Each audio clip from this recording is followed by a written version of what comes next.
लगता है आज फिर कोई इस काली पहाड़ी की गुफा में गया है। चलो चलो देखो चलकर कौन है। कुछ गांव वाले भागकर काली पहाड़ी के ऊपर पहुंचे और वहां अंदर उन्होंने जो देखा तो सबके पैरों तले जमीन खिसक गई। अरे ये लड़का कौन है? उठाओ इसे और जल्दी बाहर ले चलो। सबने जल्दी से उस लड़के को गुफा से बाहर निकाला, पर वो लड़का बेहोश था। उसका चेहरा लाल था और सांसें भी अटक अटक कर चल रही थी। कोई उसके हाथ मल रहा था तो कोई उसके पैर। अगर इसे होश नहीं आया तो? नहीं आया तो समझ जाएंगे कि गुफा के श्राप ने एक और मासूम को निकल लिया। पता नहीं कब तक ब्रह्मपुरी के लोगों को इस श्राप से मुक्ति मिलेगी। न जाने कब तक हम ऐसे ही मासूम बच्चों की बलि देते रहेंगे। सब आपस में बातें कर ही रहे थे कि तभी उस लड़के के शरीर में हल्की हलचल शुरू हो गई। ये देखकर सब पीछे हट गए और धीरे धीरे उसे होश आ गया और उसने जब अपनी आंखें खोली, ये मैं कहाँ हूँ? हर कोई उसे बड़े गौर से देख रहा था। तभी पीछे से आवाज आई, विद्युत, कहाँ चला गया था तू? सारा दिन ये बूढ़ी औरत क्या सिर्फ तेरे पीछे पीछे घुमा करे?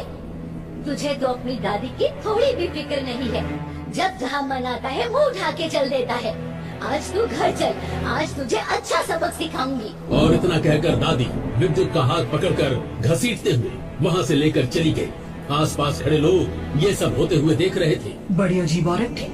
बेचारा उसका पोता अभी अभी मौत के मुंह से बाहर आया है और उसका हालचाल पूछना तो दूर, वो तो उसे घसीटते हुए यहाँ से ले गई। अरे छोड़ो बहन, हमें क्या, बस वो बच्चा ठीक है। दादी मेरा हाथ छोड़ो, मुझे दर्द हो रहा है। इस बार माफ कर दो, आगे से बिना बताए कहीं नहीं जाऊंगा। इतना कहते कहते विद्युत दादी के साथ एक झोपड़ी में आ गया। दादी ने उसका हाथ छोड़ा और उसके माथे को चूमते हुए कहा, विद्युत, तू कब बड़ा होगा? क्यों नहीं समझता कि तेरे सिवा इस दुनिया में मेरा कोई नहीं?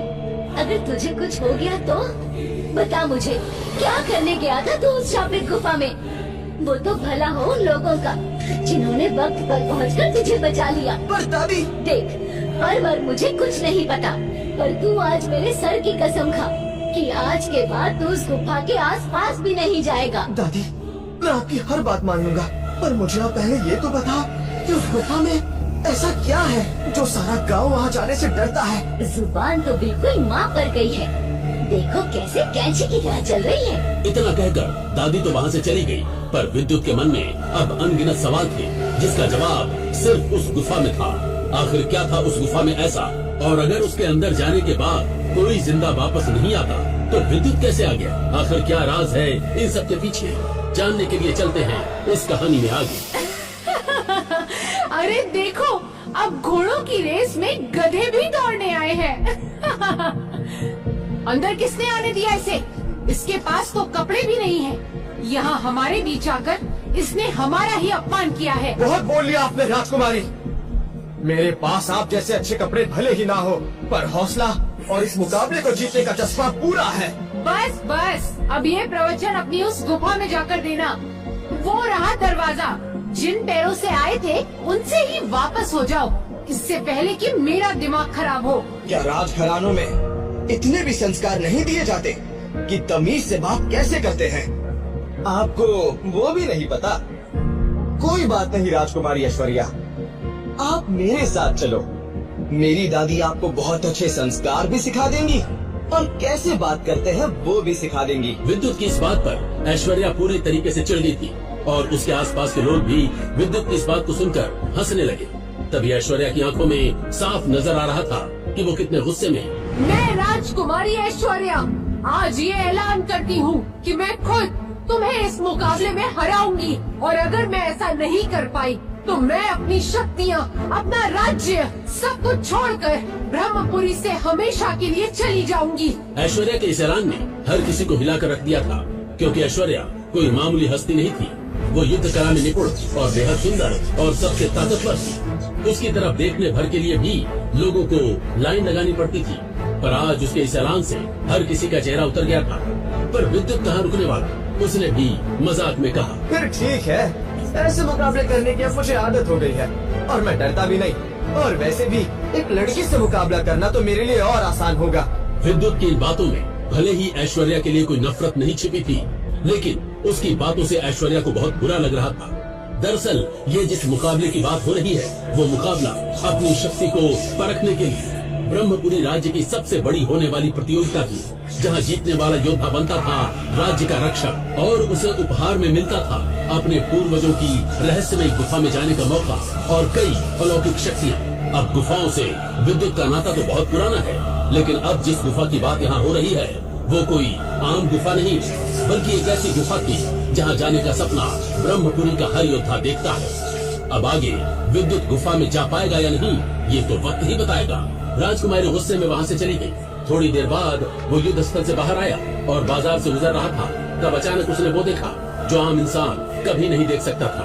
अरे देखो, आसमान से सूरज नीचे आ रहा है। ब्रह्मपुरी राज्य में अपनी बूढ़ी दादी के साथ रहने वाला ये लड़का विद्युत बाजार में एक अजीब सी चमकती रोशनी देखकर हैरान रह गया, लेकिन विद्युत अनजान था कि उस रोशनी के पीछे छुपा है उसका असली भाग्य और एक ऐसी जंग जो उसकी दुनिया बदल कर रख देगी। भीड़ भाड़ वाले बाजार में लोग अपने अपने काम में लगे थे, पर विद्युत की आंखें आसमान की तरफ टिकी थी। उसे सचमुच ऐसा लगा मानो सूरज धीरे धीरे धरती की ओर उतर रहा हो, लेकिन लोग उसकी बात सुनकर हंसने लगे। पागल है क्या? क्या बकवास कर रहा है ये? विद्युत की इस बात पर लोगों ने जोर से ठहाके लगाए और हर तरफ हंसी गूंज उठी, लेकिन विद्युत के चेहरे पर एक गंभीरता थी। उसने किसी की परवाह नहीं की और बेचैनी में वो किले की ऊंची मीनार पर चढ़ गया और मशाल आग के कुंड में डाल दी।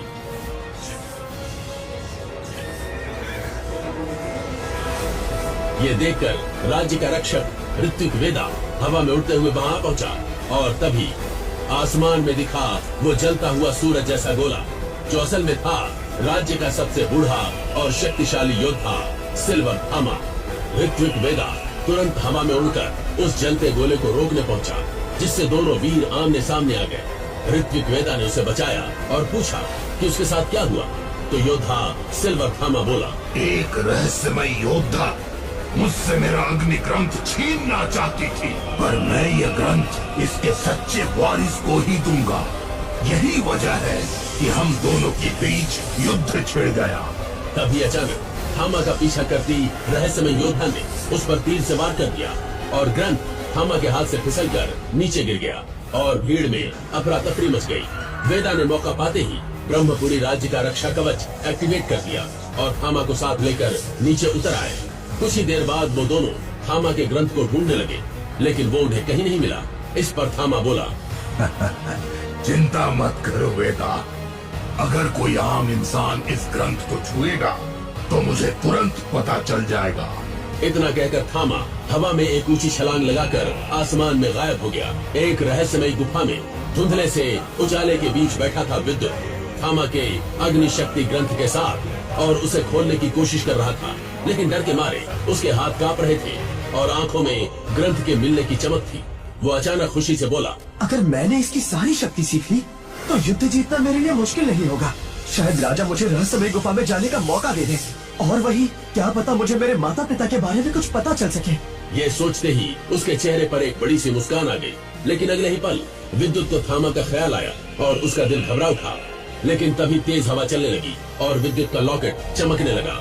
साथ ही अग्नि शक्ति ग्रंथ से तेज रोशनी निकलकर विद्युत के माथे में समा गई, जिससे वो बेहोश हो गया। कुछ देर बाद विद्युत को होश आया तो उसकी दादी उसे उठाते हुए बोली, नालायक, कहाँ गायब था?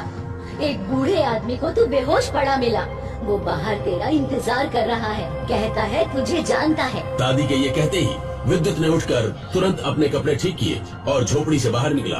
तभी उसकी नजर एक बूढ़े आदमी पर पड़ी। ये बूढ़ा आदमी कोई और नहीं बल्कि खुद थामा था, लेकिन विद्युत थामा को ज्यादा भाव नहीं दे रहा था। उसे तो कैसे भी करके उस युद्ध भूमि में जाना था, क्योंकि उसे लगता है कि शायद इस गुफा में जाने से उसे पता चल जाएगा कि उसके माता पिता कहाँ हैं। थामा ने उसे बताया कि वो विद्युत को जानता है। ये सुनकर विद्युत थोड़ा हैरान हुआ और बोला, मेरे पास आपसे बात करने का समय नहीं है, मुझे युद्ध स्थल जाना है। इतना कहकर विद्युत आगे चलने लगा और वो बूढ़ा थामा भी उसके पीछे पीछे चलने लगा और चलते चलते विद्युत को अपने पुराने युद्धों की कहानियां, शूरवीरों के किस्से सुनाने लगा। पर विद्युत फिर भी चुप था, उसे इन बातों में कोई रुचि नहीं थी। ये देख उस बूढ़े थामा ने मुस्कुराते हुए विद्युत से पूछा, क्या तुम लड़ना जानते हो? ये सवाल सुनकर विद्युत थोड़ा ठिठक गया। दो पल सोचा फिर सीधा जवाब दिया।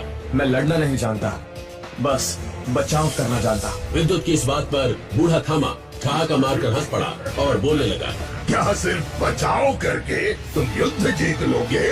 विद्युत की आंखों में एक गहरी उदासी उतर आई और वो धीमे स्वर में बोला, न मेरे पास इतना धन है कि मैं शक्ति खरीद सकूं, और न ही कोई ऐसा गुरु जो मुझे शक्ति सिखा सके। ये सुनकर बूढ़ा थामा कुछ पल के लिए गंभीर हो गया, फिर चलते चलते अचानक रुक गया और गहरी नजरों से विद्युत की आंखों में झांक कर बोला, अगर तुम अपना लॉकेट निकाल दो तो तुम्हें कोई भी युद्ध में हरा नहीं सकेगा।